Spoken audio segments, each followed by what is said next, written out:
Cours numéro 5. On est au 5e chapitre du Tanya. Et la dernière fois, le dernier cours, on avait parlé de l'importance des mitzvot, comment à travers les levushim, à travers les habits de l'âme, qui sont pensées, paroles et actions, on fait des mitzvot, et ces mitzvot, elles vont nous connecter directement à Hachem. Okay, on avait expliqué qu'il y avait deux parties, il y avait l'étude de la Torah, et il y avait l'accomplissement des mitzvot.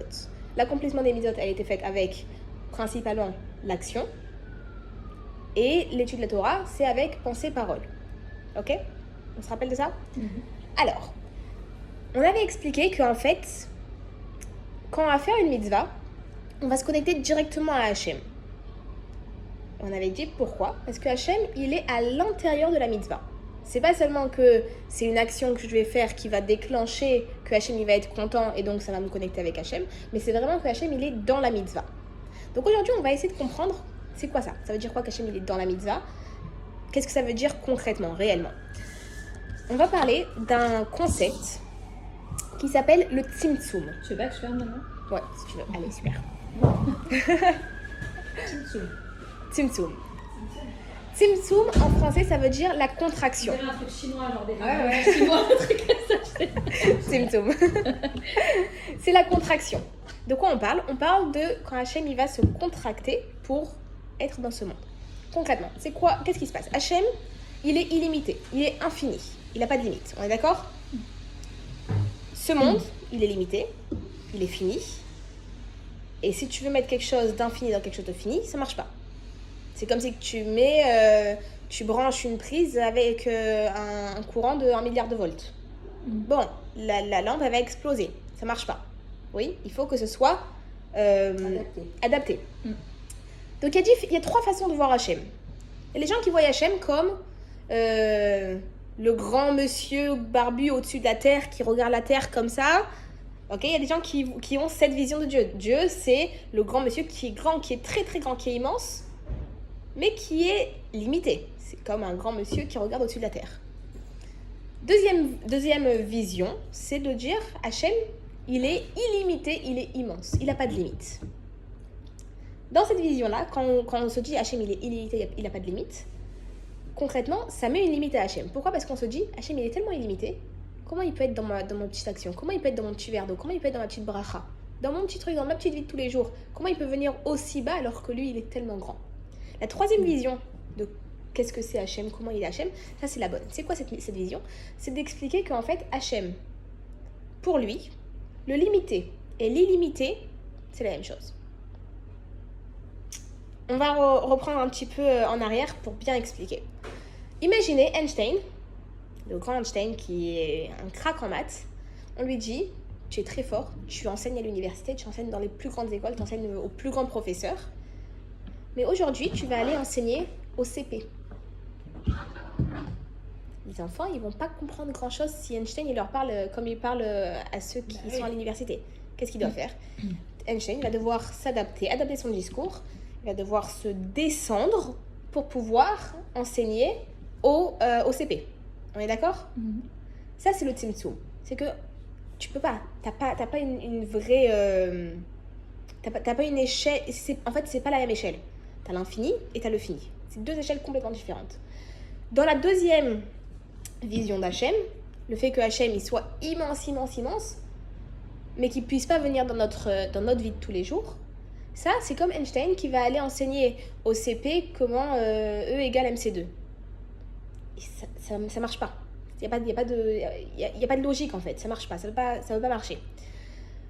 La troisième vision, et c'est sur celle-là qu'on va s'arrêter, c'est le fait que Hachem, il est immense, il est infini, il n'a pas de limite, que ce soit dans le temps, dans l'espace, dans le temps et l'espace en fait, que du temps et l'espace.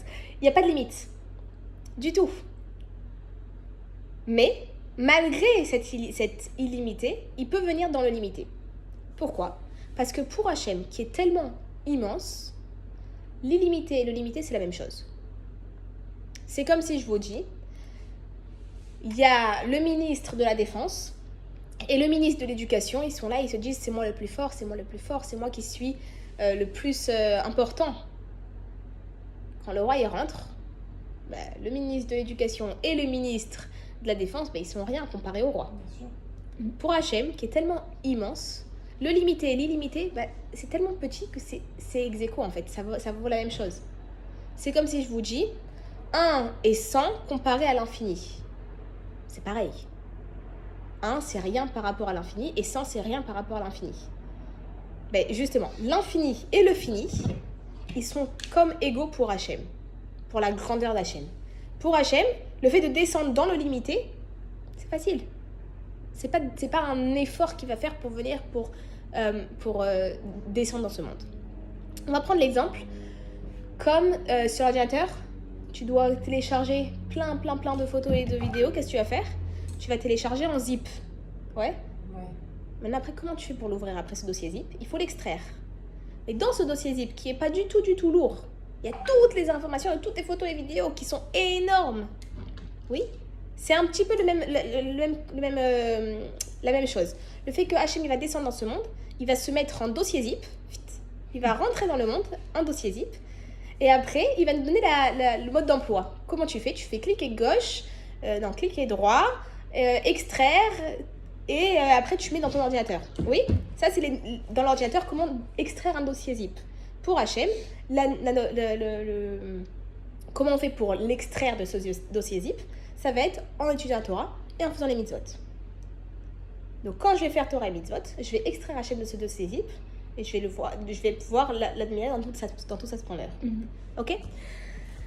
Autre chose, c'est que ce tzimtzum, cette contraction, j'ai utilisé le mot contraction et pas le mot diminution. Ça veut dire quoi? Ça veut dire que H&M, quand il va se contracter dans ce dossier zip, il va pas perdre de sa grandeur, en fait, il va pas faire descendre une partie de lui. Voilà, il va pas faire descendre une partie de lui. Il va toute sa grandeur être ici.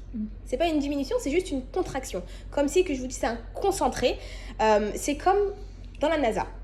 Quand ils doivent partir des années et des années dans l'espace, ils vont pas avoir des paquets de farine et des trucs. Ils vont avoir des petites capsules. Et dans cette petite capsule, il va y avoir tout un repas. Mais le repas, il n'est pas amoindri. Il y a la quantité qu'il faut, il y a toute l'énergie qu'il faut à l'intérieur. Quand tu dis que le même kiff quand même. C'est vrai.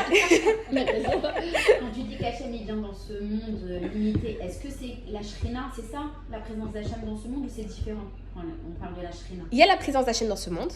Et après, il y a autre chose, c'est l'étincelle d'Hachem. Le fait que dans la table, il y a une partie d'Hachem, le fait que dans moi, il y a une partie d'Hachem, dans la chaise, il y a une partie d'Hachem. Pour que le monde il existe, il faut qu'il y ait Hachem dedans. Et là, on est en train de parler des mitzvot, que dans chaque mitzvah, il y a Hachem en fait. C'est comme, quand tu as l'impression que tu parles, par exemple, quand tu parles à Hachem, moi je sais que c'est comme ça qu'on le représente.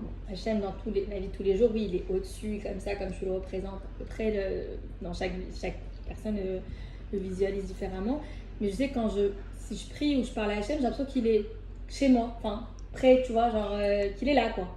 Tu vois, je sais pas comment, sous quel... tu le matérialises pas, quoi. Je le matérialise pas, mais je le sens là, je le sens pas là, enfin, je sens qu'à ce moment-là, si j'ai besoin de lui, il va venir il va venir plus près de toi, comme si que ça va venir. Vois. Alors tu sais quoi, on va donner un exemple dans 2 minutes et tu vas directement, je pense que tu vas connecter à ça.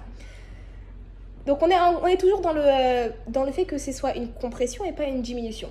On a comme la NASA les petites capsules de nourriture, mais ça peut être aussi une immense bibliothèque. D'ailleurs, ça a été fait vraiment. Tu prends une immense bibliothèque et tu la mets dans une toute petite carte SD. Tu prends les photos, tu scannes toutes les pages, tu as une immense bibliothèque et elle est dans une toute petite carte SD. Concrètement, toute la connaissance, elle est quand même présente et tu l'as pas diminuée, tu l'as juste contractée dans une petite carte SD. Et après, évidemment, il te faut un mécanisme pour pouvoir la décontracter. Ce mécanisme, c'est à travers, en faisant les méthodes, en étudiant la Torah. Ok? L'exemple que je vais te donner, c'est l'exemple du glaçon. En fait, c'est comme si que Hachem, par exemple, ok, on va commencer par le glaçon. À quoi ça sert de faire un glaçon? Un glaçon, c'est de l'eau. Mettons que j'ai pas de verre, j'ai pas de contenant, j'ai aucun contenant. Qu'est-ce que je vais faire? Je vais congeler de l'eau. Et grâce à cette eau congelée qui est maintenant, et je peux la prendre, alors je vais pouvoir la déplacer. Oui. Maintenant, Hachem, il n'y avait pas de contenant assez grand assez illimité pour pouvoir contenir toutes les limitées d'Hachem. Alors qu'est-ce qu'il a fait? Hachem il s'est congelé pour faire en sorte de pouvoir être dans ce monde. Parce qu'il n'y avait pas de contenant. C'est pas comme si je te dis c'est un verre d'eau.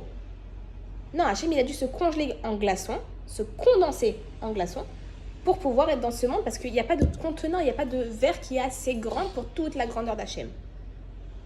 Ok? Donc concrètement, tu as un glaçon dans la main. Alors toi, tu as déjà vu des glaçons. Tu sais ça ressemble à quoi? Tu prends un petit Africain qui n'a jamais vu de congélateur de sa vie, tu lui donnes un glaçon, il va te dire c'est quoi ça? C'est un carré transparent. Il va pas savoir que c'est de l'eau. Alors ça change pas que c'est de l'eau à l'intérieur. L'eau elle reste à l'intérieur quoi qu'il arrive. Lui il sait pas que c'est de l'eau. Lui il sait pas que c'est de l'eau. Pour lui, bah, c'est juste un carré froid, c'est tout. Il y a des gens qui voient la Torah comme de la connaissance. Alors oui, ils voient la Torah qu'il n'y a pas Hachem à l'intérieur. Ils voient que oui, il y a des très bonnes lois qui sont de ne pas tuer, de ne pas voler, ça fait du sens. Il y a des lois qui font aucun sens et dans ce cas-là, bon, je sais pas trop quoi en faire avec.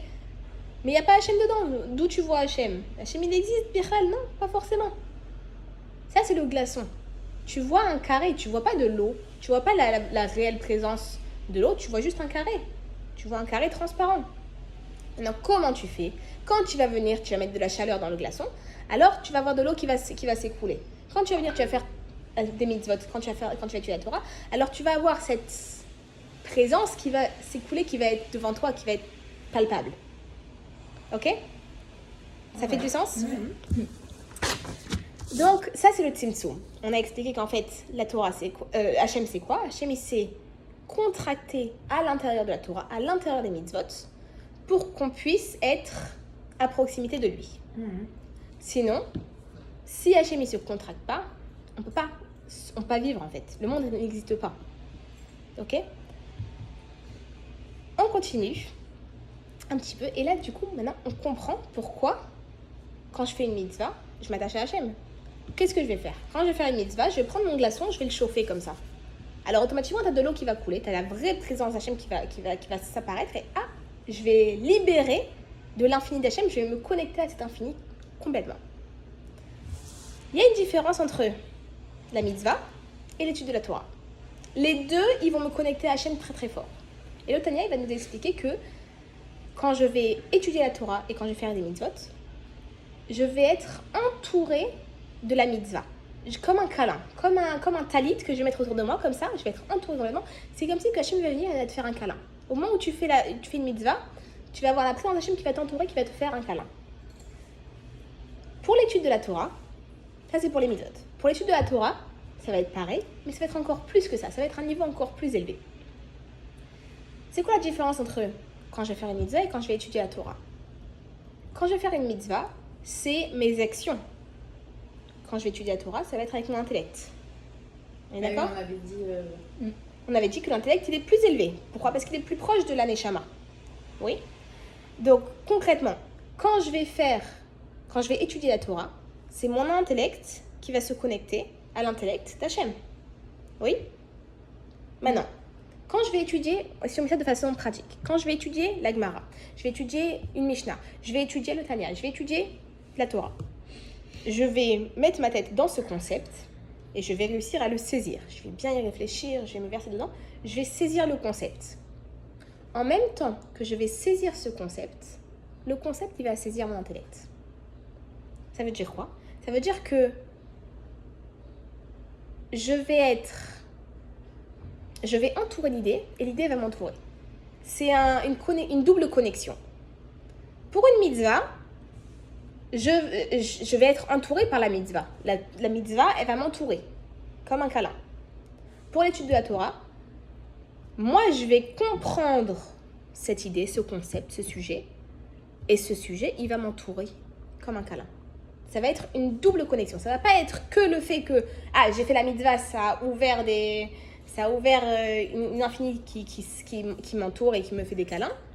Mais en plus de ça, donc je vais avoir ce câlin de ce que j'ai déclenché comme idée, est-ce que je me suis connectée comme idée. Mais en plus de ça, je vais capter l'idée. Je vais saisir l'idée. Moi, je vais l'attraper et lui, il va m'attraper. C'est quelque chose qui n'existe pas dans le monde physique, que je vais entourer et être entourée en même temps. C'est ou bien j'entoure, ou bien je suis entourée, ou bien je suis le talit, ou bien je suis la personne. Je ne peux pas entourer et être entourée en même temps. On est d'accord? Oui? Je ne peux pas être le contenant et le contenu. C'est où tu es le contenant ou tu es le contenu. Pour l'étude de la Torah, je vais entourer cette idée et cette idée, elle va m'entourer. C'est une double connexion, c'est quelque chose...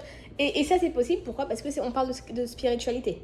C'est pas quelque chose de matériel, c'est pas une mitzvah que je vais faire matériellement, alors qu'il va m'entourer. C'est vraiment le fait que ce soit spirituel, que je vais capter l'idée, elle va m'entourer. L'idée, elle va me surround. Ok? Ça, c'est pour les mitzvot et la Torah. Maintenant, les mitzvot, elles ont aussi leur spécialité. Là, on est en train de dire que l'étude de la Torah, c'est incroyable parce que je vais avoir une double connexion avec Hachem. Mais concrètement, les mitzvot aussi, ils ont leur qualité prédominante. Et ça, on le verra dans les prochains chapitres. Ok? Donc, qu'est-ce qu'on a vu pour l'instant? On a vu que, en étudiant la Torah, je vais réussir à me connecter doublement avec Hachem. Et moi, je vais l'entourer. Et l'idée que j'ai étudiée, elle va m'entourer. Avec les mitzvot, ça va être comme un talit, ça va être comme un câlin d'Hachem. Ok? On a expliqué comment ça marche. C'est qu'en fait, on a un tzimtzum, il y a une contraction d'Hachem dans ce monde. Et maintenant, ce qu'on va voir, c'est le fait que... C'est pas ici. C'est là, ok. Le fait qu'en fait, nous, ce qu'on fait dans ce monde, les opportunités qu'on a, tout le monde est jaloux de nous. Ok? Les neshamot qui sont au ciel, c'est quoi la différence entre la neshama qui est au ciel et ma neshama à moi? Une neshama qui est au ciel, elle, chaque année, elle gagne une élévation en plus, elle gagne une lumière en plus. Ok? Et c'est pour ça qu'au bout de 11 mois, pour la première année, c'est 11 mois, et après, c'est tous les ans. On arrête de faire Kaddish. Pourquoi? Parce que ça y est, l'âme, elle a reçu une élévation supplémentaire. Au bout d'1 an, au bout de 11 mois pour la première année, elle reçoit une élévation supplémentaire, elle est plus élevée. On est sûr que c'est bon. Elle est safe, elle est dans la lumière complètement. Une âme, tout ce qu'elle fait, c'est contempler la grandeur d'Hachem. C'est comme si je te dis, elle est dans une piscine à bonne température, pile poil ce qu'il faut, et toute la journée, elle se prélasse. Elle est dans la spiritualité, dans la lumière d'Hachem, et toute la journée, elle est là à contempler la lumière d'Hachem. Chaque année, elle reçoit un petit upgrade, elle monte un petit peu, mais c'est tout ce qu'elle peut faire. Les neshamot, quand ils nous voient à nous, même les anges, quand ils nous voient à nous, ils sont jaloux. Ils voient que nous, chaque seconde, on peut s'élever de façon extraordinaire. En faisant une petite action, en faisant un petit sourire à une vieille dame dans la rue, en faisant un petit truc, directement, je monte dans un niveau, mais plus qu'on peut imaginer. Ok? Et ça, c'est seulement dans le monde qu'on peut le faire. Une fois que tu remontes au ciel, tu peux plus rien faire. Tu restes au niveau où tu es. Alors bien sûr, quand tu montes, en fait, comment ça marche? On a la neshama qui est dans un certain niveau. Elle va descendre dans le monde, elle va faire plein de bonnes actions. Grâce à toutes ces bonnes actions qu'elle va faire, elle va remonter plus haut. Ok? Elle va se retrouver dans un niveau encore plus haut. Elle va se retrouver, au lieu de se retrouver au level 3, elle va se retrouver au level 50. Ok, mettons. Maintenant, elle est au level 50. Elle ne peut pas monter plus que ça. Alors chaque année, elle va monter d'un niveau en plus. Elle va avoir une nouvelle lumière en plus. Mais concrètement, ça reste un par un. Elle ne peut pas encore faire des pas de géant comme ce qu'elle a fait sur Terre. Ok? Ça fait du sens? Donc, les neshamot, elles sont jalouses de nous. Et concrètement, je ne sais plus où j'en suis. C'est là, non? Ouais, mais en fait, j'ai fait dans le désordre, en fait, c'est pour ça. Non, tu récapitulais. Ouais, j'étais en train de récapituler. Oui, ok, donc on est là. Je me suis retrouvée. Donc, on récapitule tout, au moins c'est clair pour tout le monde. On a les mitzvot, qui sont un câlin d'Hachem. L'étude de la Torah, qui va être une double connexion. Et moi, je vais entourer l'étude de la Torah, et l'étude de la Torah qui va m'entourer. Les mitzvot et l'étude de la Torah, ça va être une façon de se connecter avec Hachem direct. Pourquoi? Parce que Hachem, il est vraiment dans la mitzvah, comme un dossier zip qu'on va pouvoir extraire. Et les Neshamot, elles sont jalouses de nous. Pourquoi? Parce que nous, on peut faire des pas de géants. Nous, on peut ouvrir ces dossiers zip. Et la Neshama, même si elle n'a pas toutes ces contractions, même si elle voit la grandeur d'Hachem, alors concrètement, elle peut voir que jusqu'à un certain niveau. Et chaque année, elle va augmenter de un niveau, mais c'est tout ce qu'elle peut faire. Elle ne peut pas faire des pas de géants comme nous, on peut le faire. On va rester un peu plus sur l'étude de la Torah. Il y a un concept qui s'appelle l'étude de la Torah Lishma et l'étude de la Torah Lolishma. C'est quoi le Lishma? Lishma, ça veut dire désintéressé, exactement. De façon désintéressée. Quand je vais étudier la Torah de façon désintéressée, alors ça va être un niveau bien plus élevé que si je vais étudier la Torah de façon intéressée. Ça veut dire quoi de façon intéressée? Ça veut dire par exemple, je vais étudier la Torah pour pouvoir être un grand sage et pour pouvoir avoir des honneurs et pour pouvoir devenir un grand rave de tel choule et être un grand orateur et grand ci et grand ça, etc., etc. Si je me dis, je vais étudier la Torah, juste parce que, pour Hachem en fait, pour me connecter avec Hachem, alors parce que ta volonté et ton intention elle va être beaucoup plus pure, alors ta connexion elle va être automatiquement beaucoup plus pure. Il n'y aura pas toutes ces clipotes, il n'y aura pas toutes ces voiles qui vont cacher, qui vont abîmer cette connexion. Le voile de l'arrogance, le voile de « Ah, je veux être comme ça, et je veux être ci, et je veux être ça ». Tous ces voiles que tu te mets entre toi et la connexion avec Hachem, alors ça va abîmer, ça sera moins direct. Ce sera moins direct. Alors oui, bien sûr, tu vas te connecter avec Hachem. Maintenant, il y a un autre concept qui te dit « Mitor shelo lishma balishma ». À travers l'étude de la Torah de façon intéressée, tu peux arriver à l'étude de la Torah de façon désintéressée. De quoi on parle? On parle de l'éducation des enfants. Quand tu vas enseigner à ton enfant, tu ne vas pas lui dire « Ok, tu sais quoi tu vas étudier 3 heures aujourd'hui et tu vas apprendre cette Mishnah par cœur et tu vas faire ci, tu vas faire ça. » Un enfant, il ne peut pas. N'oublions pas qu'un enfant, en tout cas moins de 12 ans, il n'a pas encore cette âme divine en lui qui est dévoilée.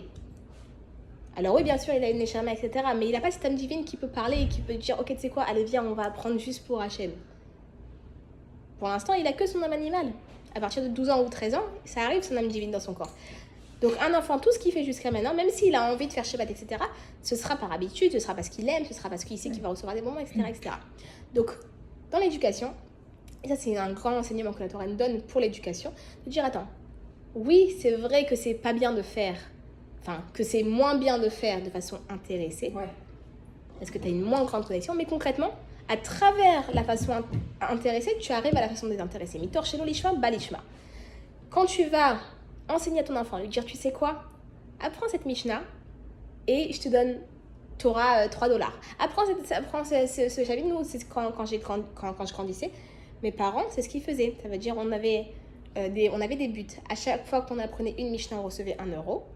Quand on connaissait tous les chapitres, mes parents ils nous amenaient à Disneyland. Ah ouais. Sympa. Ouais.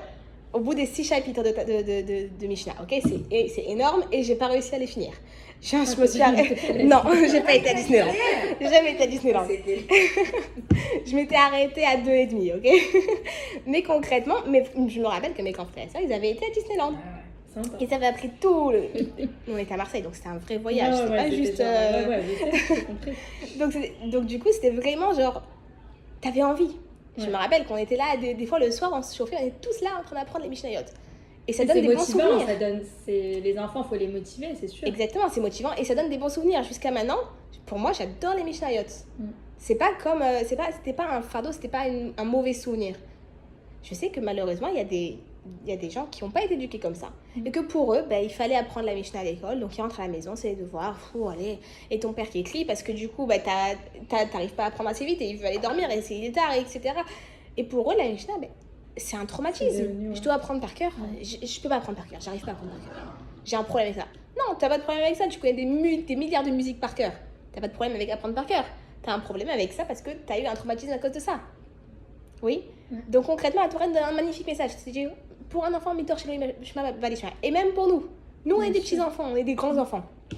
On est des grands enfants. Et si tu as besoin de commencer à te motiver par la carotte, alors commence par la carotte. Et après, tu verras que tu n'auras même plus besoin de la carotte tellement que tu vas kiffer. Bien sûr. Maintenant, j'ai plus besoin qu'on me promette un voyage Disneyland pour apprendre une Mishnah. Parce que j'ai déjà les bons souvenirs de ça. J'ai déjà l'amour de la Mishnah pour pouvoir l'apprendre par cœur. Donc voilà, ça, c'était le petit cours d'aujourd'hui, avec le petit enseignement en plus. Exact. Et voilà, c'était...